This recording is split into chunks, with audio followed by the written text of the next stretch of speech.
Hi there, welcome to Appy Chips YouTube channel.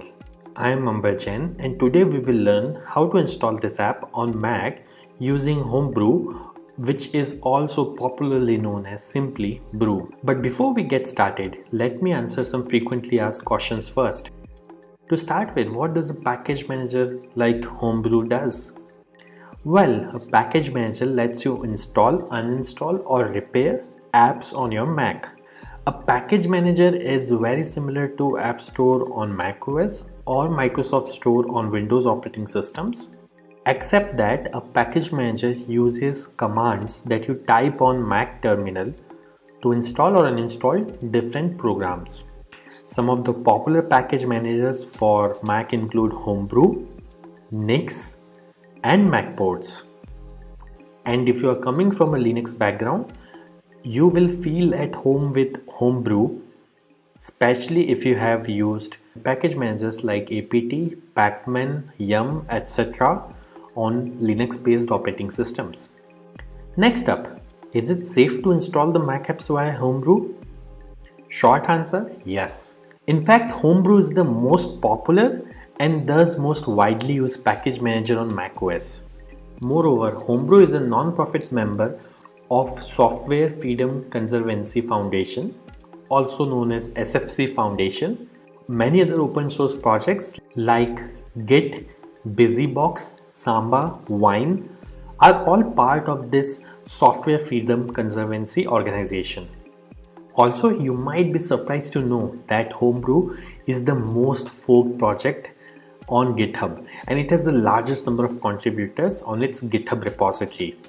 Many devs at organizations like Google, Apple, Dropbox, Stripe, etc. use Homebrew to set up different development environments on their MacBooks and iMacs. Next question.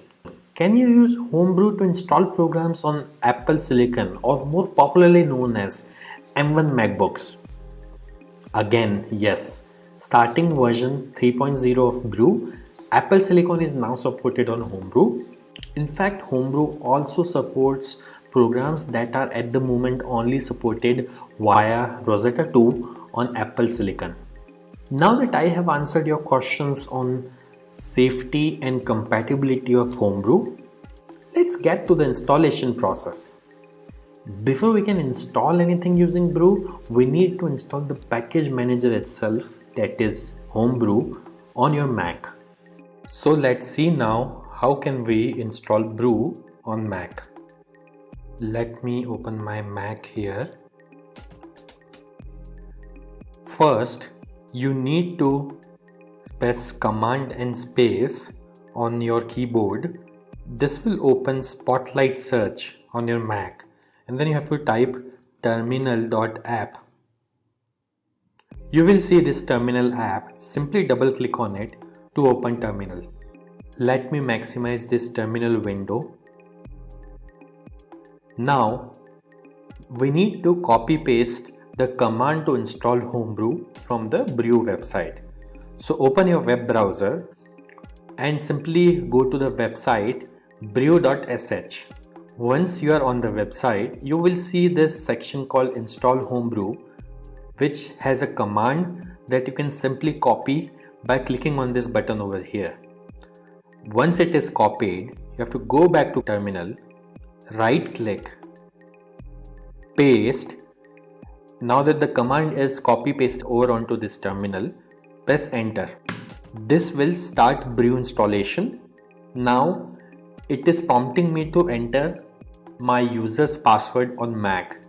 I am going to type the password now, but it won't be visible on your terminal.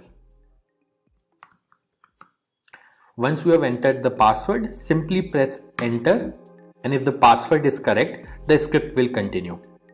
Now it is saying press return to continue the installation.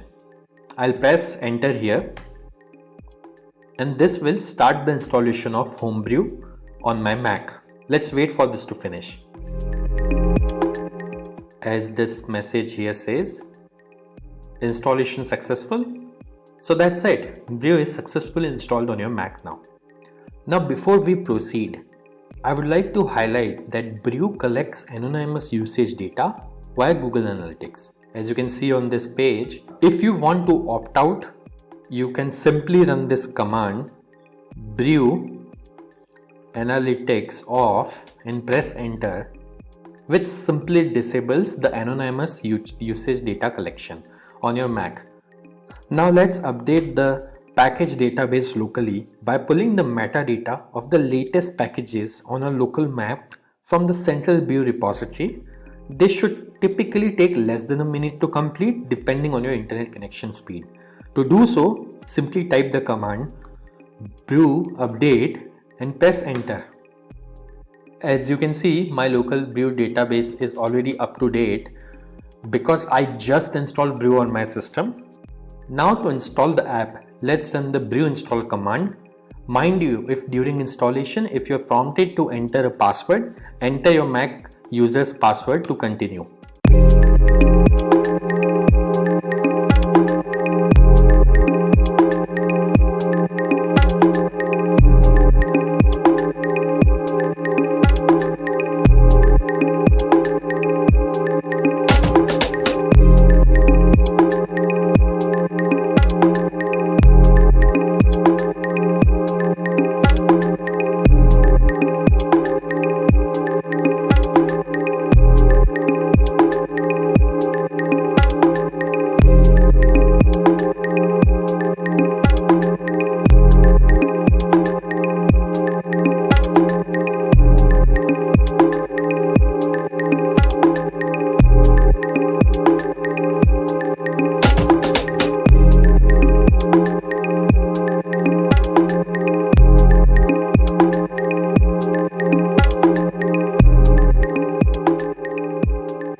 That's it. The installation was successful. If this video was useful, don't forget to hit the like button. And if you faced any problems during the installation in this video, please leave a comment below and somebody from AppyChip team will reply back to you. If in future any app installed using Brew stops working, then you can simply reinstall it using the command brew space reinstall space the name of the program. For example, I'll try to reinstall this program called Hello, which is already installed on my system. As you can see, it is downloading the program and it says reinstalling Hello, and now Hello is successfully installed. And if you want to uninstall any app installed using Brew, simply run brew space uninstall space the name of the program. In this case, I will try to uninstall the program Hello, which is already installed on my system. As you can see, within a few seconds, it says the program is successfully uninstalled. Also, over time, Brew might end up consuming disk space on your Mac as it keeps installers of the programs that you had installed on your hard disk in a cache directory. So you can use the brew space cleanup command once every 6 to 12 months to free up some space on your Mac. This command removes app installers and older versions of the packages only. It would not uninstall any of the apps that you have installed. As you can see, brew cleanup was successfully run on my system. So do subscribe to our channel, as we have tutorials for installation of over 9,000 programs on Mac, which will come handy. If you need to install other apps on Mac in future, chances are that we have got it covered already.